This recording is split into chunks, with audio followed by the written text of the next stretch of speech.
हम सभी शाहरुख खान और उनकी सफलता के दीवाने हैं। आम आदमी से लेकर दुनिया के अब तक के सबसे बड़े सितारों में से एक बनने तक एसआरके के पास संघर्ष, प्रसिद्धि, स्कूल के दिनों और उनके जीवन की बहुत सारी कहानियां हैं जिनसे हम रूबरू हैं। इसलिए आज हम उनके जीवन से पहले कभी नहीं सुनी गई, दिल को छू लेने वाली कहानियों की एक श्रृंखला को शामिल करेंगे और ये भी बताएंगे कि शाहरुख ने ऐसा क्यों कहा कि अब डीडीएलजे का रीमेक दोबारा नहीं बनाया जा सकता। नमस्कार, मेरा नाम है काशिफा विशाल और आप देख रहे हैं न्यूज़ीफाई। शाहरुख ने ऑफ स्क्रीन और डेली लाइफ में भी फिल्मी होने की बात स्वीकार की है। दिल्ली के उनके दोस्त बेनी थॉमस, जो उनके संघर्ष के दिनों में उनके साथ बॉम्बे आए, उन्होंने एक घटना का वर्णन करते हुए कहा, जहां शाहरुख खान मरीन ड्राइव पर खड़े होकर डूबते सूरज की पृष्ठभूमि में कहते हैं, मैं एक दिन इस शहर पर राज करूंगा। वे पूरी तरह से अनजान थे कि ये बात बहुत जल्द हकीकत में बदलने वाली है। सिमी ग्रेवाल द्वारा होस्ट किए गए एक चैट शो में गौरी खान ने खुलासा किया कि शाहरुख उन्हें क्रैक करने के लिए क्लासिक हिंदी नंबरों से मजाकिया कव्वालियां बनाते हैं। शाहरुख ने एक बार एक आकर्षक फिल्म सौदा ठुकरा दिया था, क्योंकि उस फिल्म के लिए उनके मेकअप मैन को किसी और से बदलना आवश्यक था। ऐसा उन्होंने इसलिए किया क्योंकि वे अपने मेकअप मैन रवि को अपना परिवार मानते थे। एक पुराने इंटरव्यू में शाहरुख ने अपने स्कूल के दिनों का एक वाकया शेयर किया। उन्होंने कहा कि वे क्लास में मिर्गी के दौरे पढ़ने का नाटक करते थे। उनका अभिनय इतना रियल होता था कि शिक्षकों ने उनके दोस्त को उनके घर ले जाने की और आराम करने की अनुमति दे दी।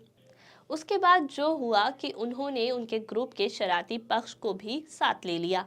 उनका एक दोस्त तुरंत भागने के बजाय कक्षा में वापस गया और टीचर के चमड़े के जूते को ये कहकर मांगा कि एक मिर्गी वाले व्यक्ति के लिए गंध वाले चमड़े को एक उपाय माना जाता है। बेचारे शिक्षक को सिर्फ एक जूता पहनकर ही पूरे दिन चलकर बिताना पड़ा।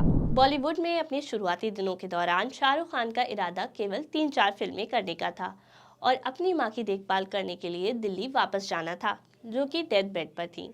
हालांकि उन्हें फिल्म इंडस्ट्री में इतनी जल्दी सफलता मिली कि उन्हें वहीं रहना पड़ा और बाकी इतिहास है जो कि हम जानते हैं।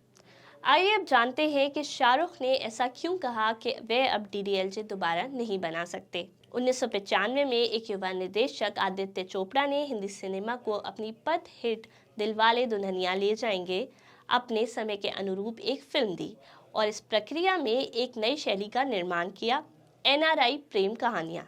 लंदन में रहने वाले भारतीय ब्रट राज के रूप में अभिनेता शाहरुख खान और सांस्कृतिक रूप से निहित पिता की आज्ञाकारी बेटी के रूप में अभिनेत्री काजोल एक साथ बॉलीवुड में सबसे अधिक पसंद किए जाने वाले ऑन स्क्रीन जोड़े में से एक बन गए। अब भले ही फिल्म को रिलीज के 27 साल पूरे हो गए हों, लेकिन इसके आसपास की पुरानी यादें ताज़ा बनी हुई हैं। एक पुराने साक्षात्कार में फिल्म की रिलीज के एक दशक बाद शाहरुख ने इस बारे में बात की कि फिल्म को इतना प्यार का कारण क्या है। डीडीएलजे, जैसा कि आमतौर पर जाना जाता है, उसने अपनी रिलीज पर कई उपलब्धियां हासिल की।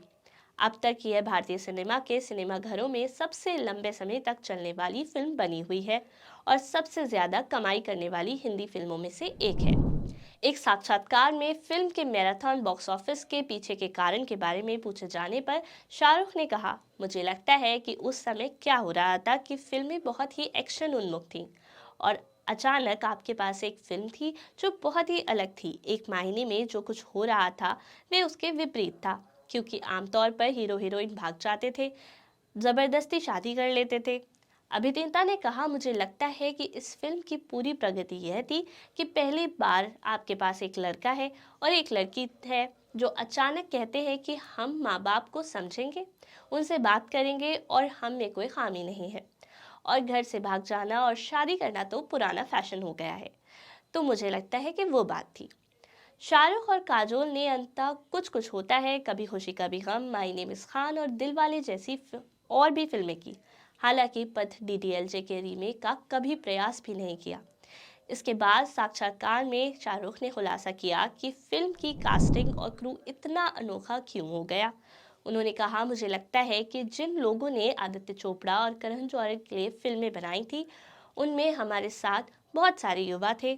उन्होंने मजाक में कहा, मैं तो अभी भी युवा हूँ, हम अब भी दिलवाले दुल्हनिया ले जाएंगे फिर से बना सकते हैं।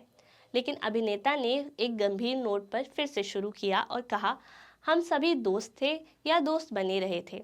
हम में से कुछ लोग एक दूसरे को पहले से जानते थे और अब 10 साल बाद भी हम दोस्त हैं। मुझे लगता है कि केवल हीरो हीरोइन ही नहीं, सभी के लिए आराम का वह स्तर बहुत ताज़ा था। मुझे लगता है कि ये बात दिलवाले दुल्हनिया ले जाएंगे को खास बनाती है। मुझे नहीं लगता कि हम दिलवाले को फिर कभी बना पाएंगे जिसमें हम भी शामिल हों, जब तक आप उस स्तर की दोस्ती और खुशी नहीं लेते।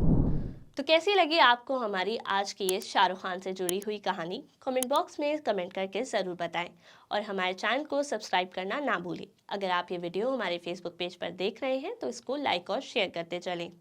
आज के लिए इतना ही। कल फिर मिलते हैं किसी और नई कहानी या खबर के साथ। तब तक के लिए नमस्कार।